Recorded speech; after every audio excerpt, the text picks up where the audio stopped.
प्रिय भक्तजनों, आज के इस वीडियो में आप श्रवण कीजिए बृहस्पतिवार की व्रत कथा। जो भी भक्त सच्चे मन से बृहस्पतिवार की व्रत कथा का श्रवण करता है, भगवान बृहस्पति देव उनकी हर मनोकामनाएं पूरी करते हैं। तो आइए कथा का श्रवण करते हैं। भारत वर्ष में एक प्रतापी और दानी राजा राज करता था। वो नित गरीबों और ब्राह्मणों की सहायता करता था। ये बात उसकी रानी को अच्छी नहीं लगती थी। वो ना ही गरीबों को दान देती थी, ना ही भगवान का पूजन करती थी और राजा को भी दान देने से मना किया करती थी। एक दिन राजा शिकार खेलने वन को गए तो रानी महल में अकेली थी। उसी समय बृहस्पति देव साधु भीष्मी राजा के महल में भिक्षा के लिए गए और भिक्षा मांगी। रानी ने भिक्षा देने से इनकार किया और कहा, हे साधु महाराज, मैं दान पुण्य से तंग आ गई हूँ। मेरा पति सारा धन लुटाते रहते हैं। मेरी इच्छा है कि हमारा धन नष्ट हो जाए, फिर ना रहेगा बांस न बजेगी बांसुरी। साधु ने कहा, हे देवी, तुम तो बड़ी विचित्र हो। धन संतान तो सभी चाहते हैं, पुत्र और लक्ष्मी तो पापी के घर भी होने चाहिए। यदि तुम्हारी पास अधिक धन है तो भूखों को भोजन दो, प्यासों के लिए प्याऊ बनवाओ, मुसाफिरों के लिए धर्मशालाएं खुलवाओ। जो निर्धन अपनी कुंवारी कन्याओं का विवाह नहीं करा सकती, उनका विवाह करा दो। ऐसे और कई काम हैं जिनके करने से तुम्हारा यशलोक परलोक में फैलेगा। परंतु रानी पर उपदेश का कोई प्रभाव न पड़ा। वो बोली, महाराज, आप मुझे कुछ न समझाए। मैं ऐसा धन नहीं चाहती जो हर जगह बांटती फिरूं। साधु ने उत्तर दिया, यदि तुम्हारी ऐसी इच्छा है तो तथास्तु। तुम ऐसा करना, बृहस्पतिवार को घर लिपकर पीली मिट्टी से अपना सिर धोकर स्नान करना, भट्टी चढ़ाकर कपड़े धोना। ऐसा करने से आपका सारा धन नष्ट हो जाएगा। इतना कह के वे साधु महाराज वहाँ से अलोप हो गए। साधु के अनुसार कई बातों को पूरा करते हुए रानियों के केवल 3 ही बृहस्पतिवार ही बीते थे कि उसकी समस्त धन संपत्ति नष्ट हो गई। भोजन के लिए राजा का परिवार तरसने लगा था। तब एक दिन राजा ने रानी से बोला कि हे रानी, तुम यहीं रहो, मैं दूसरे देश को जाता हूँ, क्योंकि यहाँ पे सभी लोग मुझे जानते हैं, इसलिए मैं कोई छोटा कार्य नहीं कर सकता। ऐसा कहके राजा प्रदेश चला गया। वो वहाँ जंगल से लकड़ी काटता और शहर में बेचता। इस तरह से वो अपना जीवन व्यतीत करने लगा। इधर राजा के प्रदेश जाते ही रानी और दासी दुखी रहने लगे। एक बार जब रानी और दासी को 7 दिन तक बिना भोजन के रहना पड़ा, तो रानी ने अपनी दासी से कहा, हे दासी, पास के ही नगर में मेरी बहन रहती है। वो बड़ी धनवान है, तो उसके पास जा और कुछ ले आ, ताकि थोड़ी बहुत गुजर बसर हो जाए। दासी रानी की बहन के पास गई। उस दिन गुरुवार था और रानी की बहन उस समय बृहस्पतिवार की व्रत कथा सुन रही थी। दासी ने रानी की बहन को अपनी रानी का संदेश दिया, लेकिन रानी की बड़ी बहन ने कोई उत्तर नहीं दिया। जब दासी को रानी की बहन से कोई उत्तर नहीं मिला, तो वो बहुत दुखी हुई और उसे क्रोध भी आया। दासी ने वापस आकर रानी को सारी बात बता दी। सुनकर रानी ने अपने भाग को कोसा।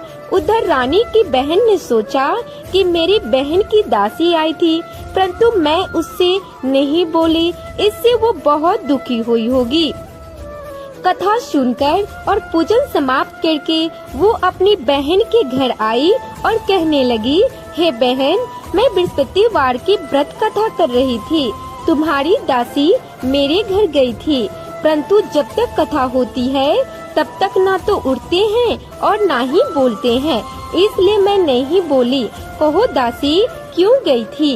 रानी बोली, बहन, तुमसे क्या छिपाओ, हमारे घर में खाने तक को अनाज नहीं है। ऐसा कहते कहते रानी की आंखें भर आई। उसने दासी समेत पिछले 7 दिनों से भूखा रहने तक की बात अपनी बहन को विस्तार पूर्वक सुना दिया। बहन बोली, देखो बहन, भगवान बृहस्पति देव सबकी मनोकामनाएं पूरी करते हैं। देखो शायद तुम्हारे घर में अनाज रखा होगा। पहले तो रानी को विश्वास नहीं हुआ, पर बहन के आग्रह करने पे उसने अपनी दासी को अंदर भेजा तो उसमें सचमुच अनाज से भरा एक घड़ा मिल गया। ये देखकर दासी को बड़ी हैरानी हुई। दासी रानी से कहने लगी, हे रानी, जब तक हमको भोजन नहीं मिलता तो हम व्रत ही तो करते थे, इसलिए क्यों ना इनसे व्रत और कथा की विधि पूछ ली जाए ताकि हम भी व्रत कर सके। तब रानी ने अपनी बहन से बृहस्पतिवार व्रत के बारे में पूछा। उनकी बहन ने बताया, बृहस्पतिवार के व्रत में चने की दाल और मुनका से विष्णु भगवान का केले की जड़ में पूजन करे तथा दीपक जलाए, व्रत कथा सुने और पीला भोजन ही करे।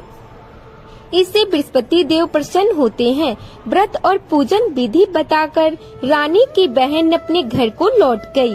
7 दिन के बाद जब गुरुवार आया तो रानी और दासी ने व्रत रखा। घुड़शाला में जाकर चना और गुड़ लेकर आई। फिर उसने केले की जड़ तथा विष्णु भगवान का पूजन किया। अब पीला भोजन कहाँ से आए, इस बात को लेकर दोनों बहुत दुखी थे। चूँकि उन्होंने व्रत रखा था, इसलिए बृहस्पति देव उनसे प्रसन्न थे। इसीलिए वे एक असाधारण व्यक्ति का रूप धरकर 2 थालों में सुंदर पीला भोजन दासी को दे गए। भोजन पाकर दासी प्रसन्न हुई और फिर रानी के साथ मिलकर भोजन ग्रहण किया। उसके बाद वे सभी गुरुवार को व्रत और पूजन करने लगे। बृहस्पति भगवान की कृपा से उनके पास फिर से धन संपत्ति आ गई, परंतु रानी फिर से पहले की तरह आलस करने लगी। तब दासी बोली, देखो रानी, तुम पहले भी इसी प्रकार आलस करती थी। तुम्हें धन रखने में कष्ट होता था, इस कारण सभी धन नष्ट हो गया, और अब जब भगवान बृहस्पति की कृपा से धन मिला है तो तुम फिर से आलस होता है। रानी को समझाते हुए दासी कहती है कि बड़ी मुसीबतों के बाद हमने ये धन पाया है, इसलिए हमें दान पुण्य करना चाहिए, भूखे मनुष्यों को भोजन कराना चाहिए और धन को शुभ कार्यों में खर्च करना चाहिए, जिससे तुम्हारे कुल का यश बढ़ेगा, स्वर्ग की प्राप्ति होगी और पितृ प्रसन्न होंगे। दासी की बात मानकर रानी अपना धन शुभ कार्यों में खर्च करने लगी, जिससे पूरे नगर में उसका यश फैलने लगा। बृहस्पतिवार व्रत कथा के बाद श्रद्धा के साथ आरती की जानी चाहिए। इसके बाद प्रसाद बांटकर उसे ग्रहण करना चाहिए। एक दिन राजा दुखी होकर जंगल में एक पेड़ के नीचे आसन जमाकर बैठ गया। वो अपनी दशा को याद करके व्याकुल होने लगा। बृहस्पतिवार का दिन था। एकाएक उसने देखा कि निर्जन वन में एक साधु प्रकट हुए। वो साधु भेष में स्वयं बृहस्पति देवता थे। लकड़हारे के सामने आकर बोले, हे लकड़हारे, इस सुनसान जंगल में तू चिंता मग्न क्यों बैठा है? लकड़हारे ने दोनों हाथ जोड़कर प्रणाम किया और उत्तर दिया, महात्मा जी, आप सब कुछ जानते हैं, मैं क्या हूँ? ये कहकर रोने लगा और साधु को अपनी आत्मकथा सुनाई। महात्मा जी ने कहा, तुम्हारी स्त्री ने बृहस्पतिवार के दिन बृहस्पति भगवान का निरादर किया था, जिसके कारण रुष्ट होकर उन्होंने तुम्हारी ये दशा कर दी है। अब तुम चिंता को दूर करके मेरे कहने पे चलो तो तुम्हारे सब कष्ट दूर हो जाएंगे और भगवान पहले से भी अधिक संपत्ति देंगे। तुम बृहस्पति की वार के दिन कथा किया करो। 2 पैसे के चने मुनका लाकर उसका प्रसाद बनवाओ और शुद्ध जल से लोटे में शक्कर मिलाकर अमृत तैयार करो।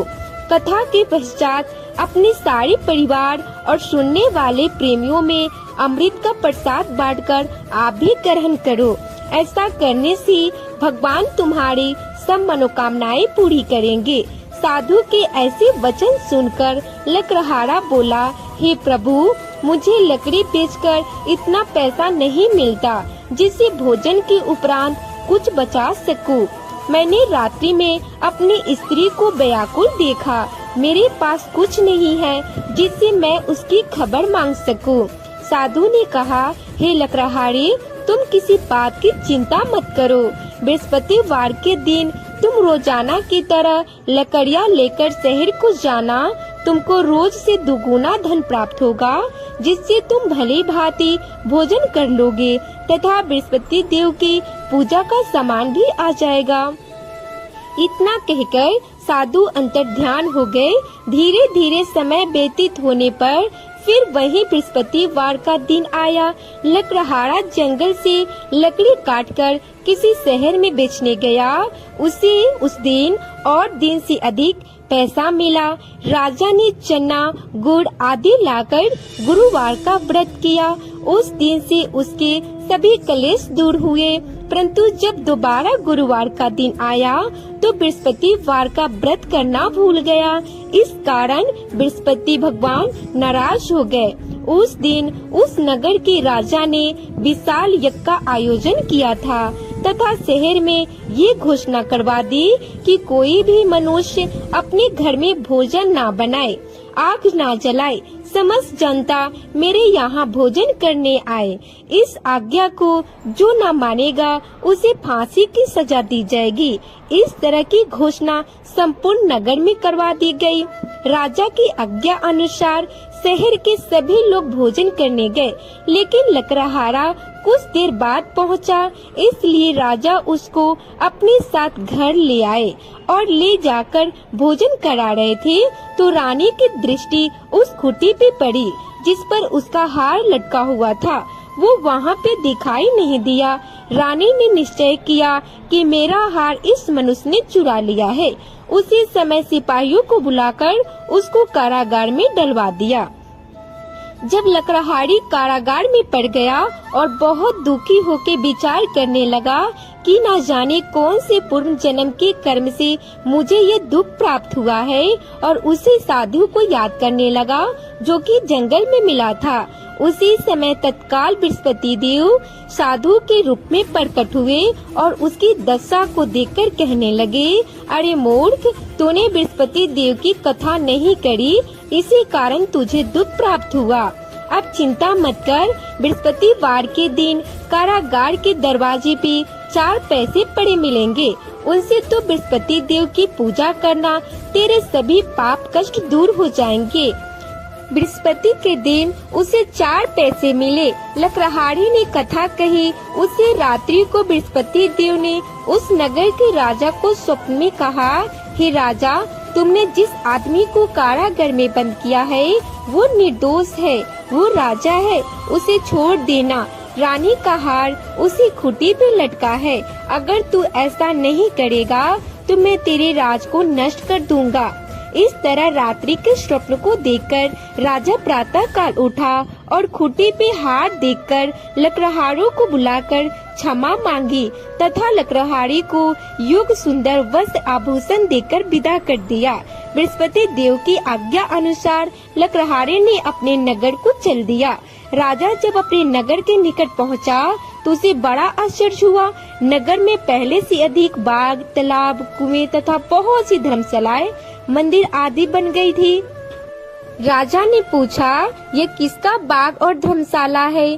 तब नगर के सब लोग कहने लगे, ये सब रानी और दासी की हैं। तो राजा को आश्चर्य हुआ और गुस्सा भी आया। जब रानी ने ये खबर सुनी कि राजा आ रहे हैं तो उन्होंने दासी से कहा, हे दासी, देख राजा हमको कितनी बुरी हालत में छोड़ गए थे। हमारी ऐसी हालत देखकर वो लौट न जाए, इसलिए तू दरवाजे पे खड़ी हो जा। आज्ञा अनुसार दासी दरवाजे पे खड़ी हो गई। राजा आए तो उन्हें अपने साथ ले आना।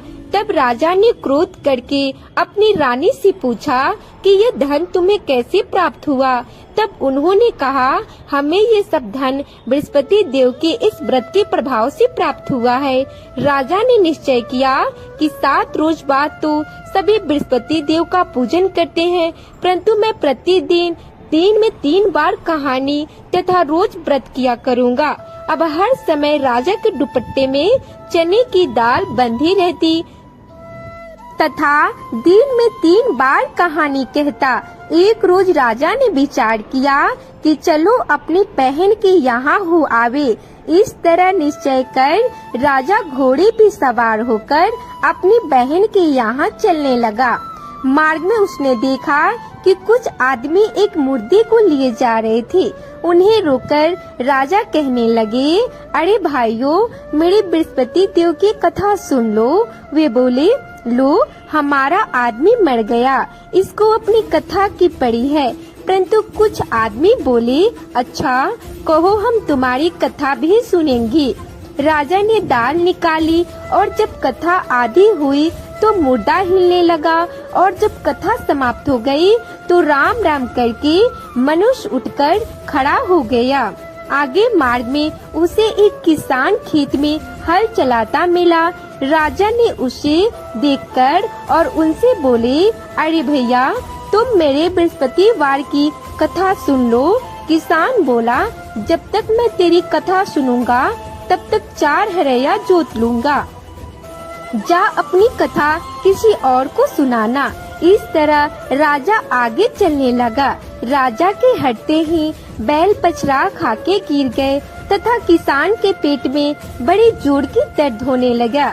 उस समय उसकी माँ रोटी लेकर आई। उसने जब ये देखा तो अपने पुत्र से सब हाल पूछा और बेटे ने सभी हाल कह दिया। तो बुढ़िया दौड़ी दौड़ी उस घुड़सवार के पास गई और उनसे बोली, मैं तेरी कथा सुनूंगी, तू अपनी कथा मेरे खेत पे चल के ही कहना।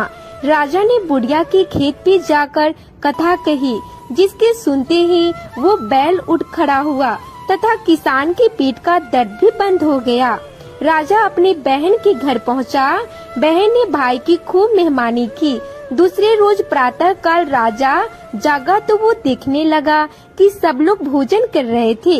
राजा ने अपनी बहन से कहा, ऐसा कोई मनुष्य है जिसने भोजन ना किया हो? मेरे बृहस्पतिवार की कथा सुन ले। बहन बोली, भैया, ये देश ऐसा ही है कि पहले यहाँ के लोग भोजन करते हैं, बाद में अन्य काम करते हैं। अगर कोई पड़ोस में हो तो देख आओ। वो ऐसा कह के देखने चली गई, परंतु उसे कोई ऐसा व्यक्ति नहीं मिला जिसे वो भोजन न किया हो। अतः वो एक कुम्हार के घर गई जिसका लड़का बीमार था। उसे मालूम हुआ कि उनके यहाँ 3 रोज से किसी ने भोजन नहीं किया है। रानी ने अपने भाई की कथा सुनने के लिए कुम्हार से कहा। वो तैयार हो गया।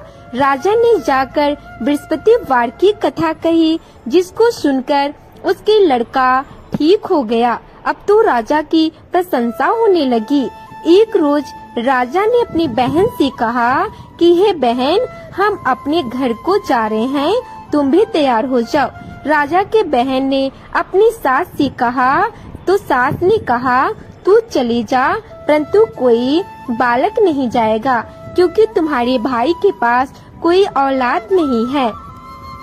बहन ने अपने भैया से कहा, भैया, मैं तो चलूंगी, पर कोई बालक नहीं जाएगा। राजा ने बोला, जब कोई बालक ही नहीं चलेगा तब तुम जाकर क्या करोगी? बड़े दुखी मन से राजा अपने नगर को लौट आया। राजा ने अपनी रानी से कहा, हम निर्वंशी हैं, हमारा मुंह देखने का धर्म नहीं है और कुछ भोजन आदि ना किया। और रानी बोली, हे प्रभु, बृहस्पति देव ने हमें सब कुछ दिया है, वो हमें औलाद भी अवश्य देंगे। उसी रात को बृहस्पति देव ने राजा को स्वप्न में कहा, हे राजा, उठ, सभी सोच त्याग दे, तेरी रानी गर्भ से है। राजा की ये बात सुनकर बड़ी खुशी हुई। तब राजा ने बोला, हे रानी, स्त्री बिना भोजन के रह सकती है, पर बिना मायके की नहीं रह सकती। जब मेरी बहन आवे तो तुम उससे कुछ मत कहना, रानी ने सुनकर हाँ कर दिया। जब राजा की बहन ने ये सुनकर शुभ समाचार सुना तो वो बहुत खुशी हुई तथा बधाई लेकर अपने भाई के यहाँ आई। तभी रानी ने कहा, घोड़ा चढ़ के तो नहीं, गधा चढ़कर आई है। राजा की बहन बोली, भाभी मैं इस प्रकार न कहती तो तुम्हें औलाद कैसे मिलती। बृहस्पति देव ऐसे ही हैं, जैसे जिसके मन में कामनाएं होती है सभी को पूर्ण करते हैं। जो सद्भावना पूर्वक बृहस्पतिवार का व्रत करता है एवं कथा पढ़ता है अथवा सुनता है, दूसरों को सुनाता है, बृहस्पति देव उनकी सभी मनोकामनाएं पूर्ण करते हैं। बृहस्पति देव उनकी सदैव रक्षा करते हैं। जो संसार में सद्भावना और सच्चे हृदय से बृहस्पति देव का पूजन करते हैं उनकी सभी मनोकामनाएं उसी प्रकार पूर्ण होती है। जैसे राजा और रानी ने बृहस्पति देव की कथा का गुणगान किया, उनकी सभी इच्छाएं बृहस्पति देव ने पूर्ण की। मनुष्य को हृदय से उनका मनन करते हुए जयकार करना चाहिए। तो प्रेम से बोलिए, बृहस्पति देव की जय, विष्णु भगवान की जय, समस्त देवी देवताओं की जय। अब आइए बृहस्पति देव की आरती करते हैं। ओम जय बृहस्पति देवा, जय बृहस्पति देवा। छिने छिने भोगे लगाऊ, छिने छिने भोगे लगाऊ, कदली फल मेवा। ओम जय बृहस्पति देवा, तुम्हें पूरने परमात्मा, तुम्हें अंतर्यामी, स्वामी तुम्हें अंतर्यामी। जगत पिता जगदीश्वर, जगत पिता जगदीश्वर, तुम सबके स्वामी। ओम जय बृहस्पति देवा, चरणामृत निज निर्मल, सभी पातक हरता, स्वामी सभी पातक हरता। सकल मनोरथ दायक, सकल मनोरथ दायक, कृपा करो भरथा। ओम जय बृहस्पति देवा, तने मने धने अर्पण करे, जो जने शरण परे, प्रभु जो जने शरण परे। प्रभु प्रकटे तब हो करे, स्वामी प्रकटे तब हो करे, आकरे द्वारे खरे।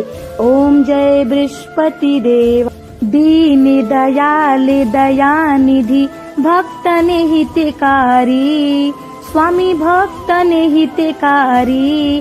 पापे दोष सब हरिता, पापे दोष सब हरिता, भवबंधन हारी।